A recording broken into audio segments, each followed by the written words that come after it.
ഇന്ത്യയിലെ നടന്മാർക്കും നടിമാർക്കും മറ്റ് സെലിബ്രിറ്റികൾക്കും 2014 ശേഷം നട്ടെല്ല് നഷ്ടപ്പെട്ടിരിക്കുകയാണ്. വളരെ ചുരുക്കം സെലിബ്രിറ്റികൾക്ക് മാത്രമാണ് നട്ടെല്ലുള്ളത്. വിരലിൽ എണ്ണാവുന്ന അത്രയും സെലിബ്രിറ്റികൾ പോലും 2014 ശേഷം നട്ടെല്ലുള്ളവർ ആയിട്ടുള്ളവർ ഇല്ല. നമുക്ക് അറിയാവുന്ന നട്ടെല്ലുള്ള ഏറ്റവും പ്രമുഖനായ സെലിബ്രിറ്റി ആണ് പ്രകാശ് രാജ്. ഇപ്പോഴിതാ മറ്റൊരു പ്രമുഖ സെലിബ്രിറ്റി തനിക്ക് നട്ടെല്ലുണ്ട് എന്ന് വ്യക്തമായി കാണിച്ചു തന്നിരിക്കുകയാണ്. മോദിക്കെതിരെ വളരെ ശക്തമായാണ് ഇദ്ദേഹം പ്രതികരിച്ചത്. ഇദ്ദേഹത്തിന്റെ 10ലൊന്ന് തന്റെ ഇടമുള്ള 10 പേർ ഇന്ത്യയിൽ ഉണ്ടായിരുന്നെങ്കിൽ നമ്മുടെ രാജ്യം പണ്ടേ രക്ഷപ്പെട്ടേനെ.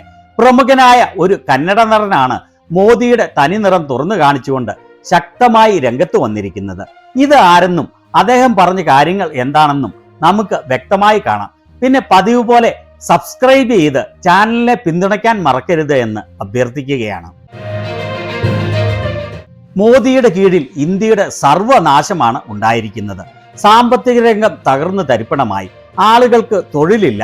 മികച്ച വിദ്യാഭ്യാസം നേടിയവർ പോലും 3000 രൂപയ്ക്കും 5000 രൂപയ്ക്കും പണിയെടുക്കേണ്ട അവസ്ഥയാണ് ഇന്ത്യയിൽ എമ്പാടും. അതുപോലെ പലർക്കും അതുപോലും ലഭിക്കുന്നില്ല എന്നുള്ളതാണ് വാസ്തവം. ഡോളറിനെതിരെ രൂപയുടെ മൂല്യം 92 വരെ താഴ്ന്നു. ക്രൂഡ് ഓയിലിന്റെ വില കഴിഞ്ഞ 25 വർഷത്തെ ഏറ്റവും കുറഞ്ഞ നിലവാരത്തിൽ എത്തിയിട്ടും 110 രൂപയോളം ആണ് 1 ലിറ്റർ പെട്രോളിന് കൊടുക്കേണ്ടത്.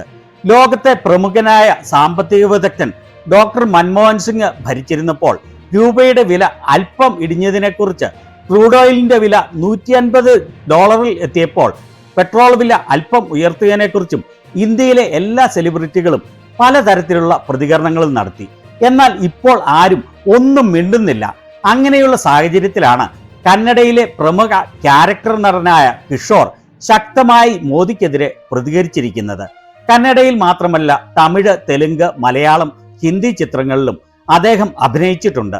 മലയാളത്തിലെ സൂപ്പർ ഹിറ്റ് ചിത്രങ്ങളായ പുലിമുരുകനിലും L2 എമ്പുരാനിലും കണ്ണൂർ സ്ക്വാഡിലും അദ്ദേഹം മികച്ച വേഷങ്ങൾ ചെയ്തിട്ടുണ്ട്.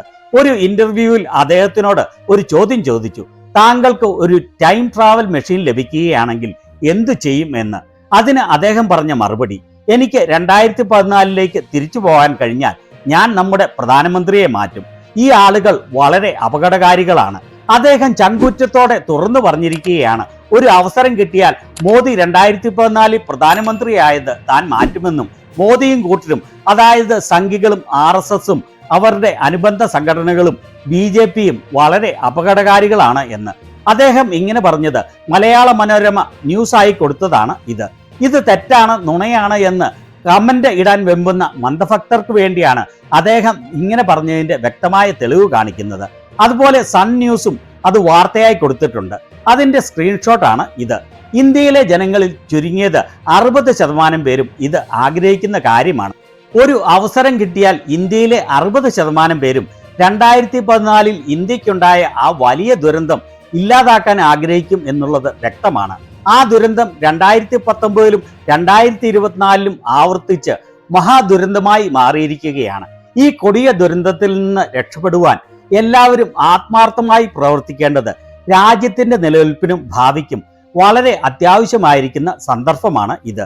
ഇനിയും കൂടുതൽ സെലിബ്രിറ്റികളും പ്രമുഖ വ്യക്തികളും തൻ്റെ ഇടത്തോടെ കാര്യങ്ങൾ തുറന്നു പറഞ്ഞുകൊണ്ട് സത്യം വെളിപ്പെടുത്തിക്കൊണ്ട് രംഗത്ത് വരേണ്ടത് കാലഘട്ടത്തിന്റെ ആവശ്യമാണ്. കോടതികൾ ഉൾപ്പെടെയുള്ള എല്ലാ ഭരണഘടനാ സ്ഥാപനങ്ങളെയും പിടിച്ചടക്കി അവരെ കൊണ്ട് ആളുകളെ അടിച്ചമർത്തുന്ന ഈ സാഹചര്യത്തിലും സത്യം നട്ടെല്ല് നിവർത്തി തുറന്നു പറയാൻ ധൈര്യം കാണിച്ച കിഷോറിനെ എത്ര അഭിനന്ദിച്ചാലും മതി വരികയില്ല. ഇതിനെക്കുറിച്ച് നിങ്ങളുടെ അഭിപ്രായങ്ങൾ എന്താണ്?